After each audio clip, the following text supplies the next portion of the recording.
Tell us, Jared, how did this film come about, the streamer? Well, I had the short film version of this movie premiere at Blood in the Snow in 2013, and I'm still submitting that to this day because I'm super proud of that work. But I directed that, and Vincent Pun, who's my co-director on the feature, he shot the short. And then I would say somewhere in 2014, he just called me up out of the blue, and he was like, "Hey, what do you think about Streamer as a feature?" I was like, yeah. And then he's like, and would you co-direct it? And I was like, yeah. And then we just started to, really just get down to writing what that would be. But that was basically how this feature version came about. Do you feel that this film comments on online technology and how it affects relationships, or at how it affects people who are seeking relationships and such? Do you feel that this film comments on the technology part? Yes, and I think that's one of the more interesting, like layers upon layers.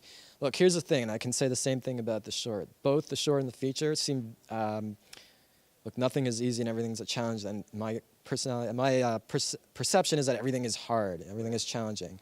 But I think these short and the feature do come across maybe deceivingly simple because they're kind of minimal and there's a lot of like space that like drifts in between dialogue and scenes.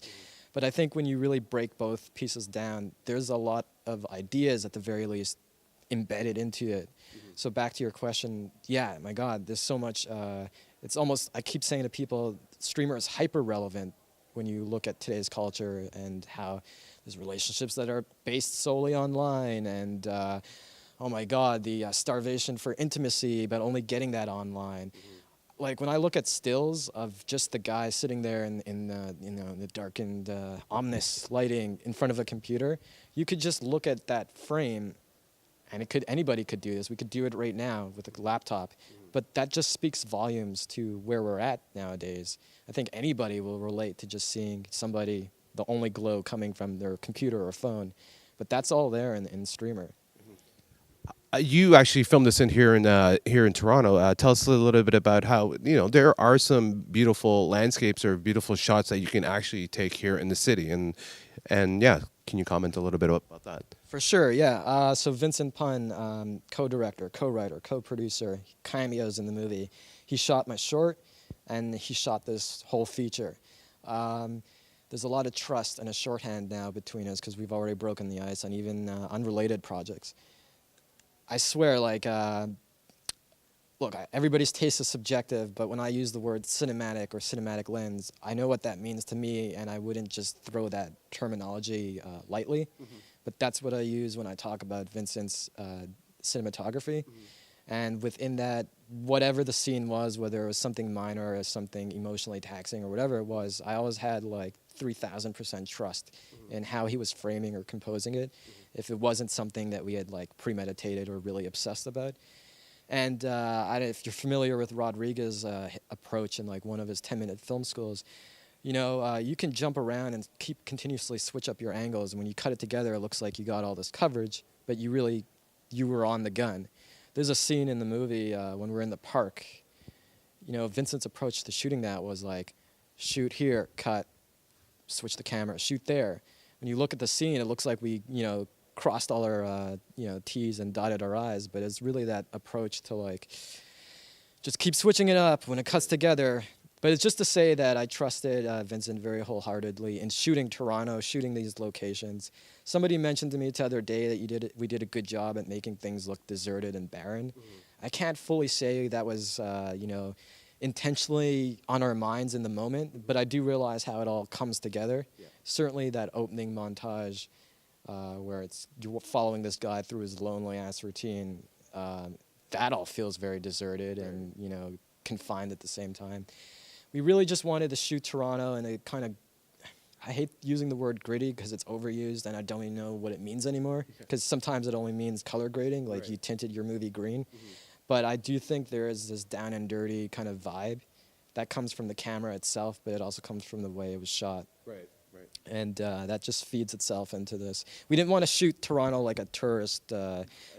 We shot at Riverdale Park, and we were actually watching a Daniel Radcliffe movie, which has two names, I think What If and the F Word or something, but they shot in Toronto, and we kind of used that movie as a template of what we don't want to do. Right. But we did steal from that movie and getting like these, like that movie has a shot of like Daniel Radcliffe and whoever else by Riverdale Park, and it's all like happy-go-lucky, like relationship forming. We wanted to take that because it was a nice landscape. And then show the the lonely guys taking a selfie, and that's just depressing. We even chose to desaturate the colors for those landscape park shots, so it doesn't. It's bleak. It's pretty, but it's bleak. Right.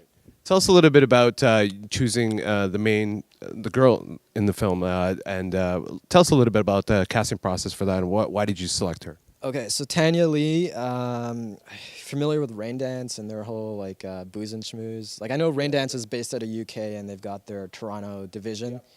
I don't go to these frequently, so it just adds to the fact of how crazy things work out and timing and coincidence. But Vincent and I, for another project, went to one of these Raindance booze and schmooze, and honestly, I had a few beers in me in that night, so I probably don't fully even remember meeting Tanya then, but we definitely did. And then when we started to, we'd already been casting, and we got back into the streamer vibe, and like, she seemed, pleasant. We sent her a version of the script, and then we met up with her, and it turns out she lives 5 minutes away from me. Oh, okay. She really got involved in this project coming from a very passionate mental health angle, Right. which again, we talked about technology, but that's a whole other layer we could talk about. That's where her interest comes in this project. And she saw this story about, a downward spiral, true, but also an exploration of mental health. But out of all the people we met up until that point, like we met at Starbucks or whatever, she showed up. Like I remember we were just sitting there, and then she's just sitting there, like she really like very bubbly, and she had so much passion and interest and excitement for just a version. Like to us, this was just like numbered draft version 42 and a half. But if she responded like that, oh my God. So then we decided to screen test her and we did like the climax kind of the movie, and she really brought it. But at that point, we were still meeting with guys, and this is kind of segues into how I got involved as an actor. I chose to read with her and act with her in the scene, but I kind of pushed myself to give her something, because if she has nothing to really feed off of, yeah, you can read with people, it goes on in auditions all the time.